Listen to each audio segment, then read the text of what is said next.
Hey, happy Thursday, everyone. IBPF.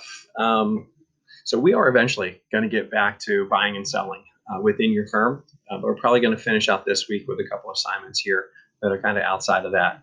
Working with the teacher over at Whippany Park to make sure that we're okay going forward, working with VEI to make sure that makes sense as well. So we will definitely get back into buying and selling, don't worry. However, we're going to continue with you in your hiring manager position, right, within human resources. So at this point, you've gone through the resumes and cover letters, right? You listed the pros and cons for each candidate, and you've decided who it is that you want to bring in to interview. I really want you now to stop and think about, what interview questions should I have for that candidate, right? So again, in your assignment today, I've given you, again, the complete job description, right, that you had the other day.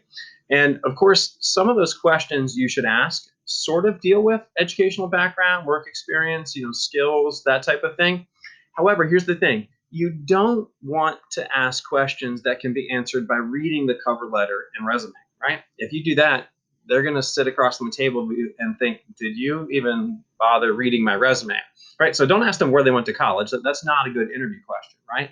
What their GPA was or what previous work experience they have, right? Those all would be listed in the resume or the cover letter, right? But what you want to do is begin to ask questions that help you know whether the work experience that they have or the education that they have is going to be a good fit, right? And some of the best questions are those that are considered behavioral interview questions. All right. And in that case, what you're doing is you're asking someone, has there ever been a time in your life when you needed to do X? Right. And whether that's work with a difficult customer, whatever the question might be, right. And they certainly can stand there and say, yes.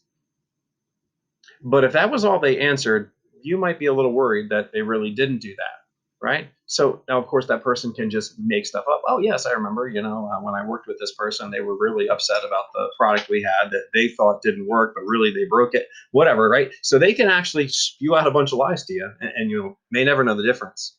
However, how can you know if they're answering properly, right? You're actually looking for a couple of things. You're looking for, a time, a date, a place, other people that they worked for or with. Why? Well, because then you could go back and kind of check up on that, right? If they talk about while they were working at ShopRite, you could effectively go find the ShopRite manager and say, hey, did this really happen? Now, don't get me wrong, doesn't mean you're going to chase down every manager this person ever worked with. However, as people begin to answer questions with more detail, you feel better about the fact that they're answering honestly and it really happened. And you can get a better view of what people have done in the past as they've needed to handle a difficult customer.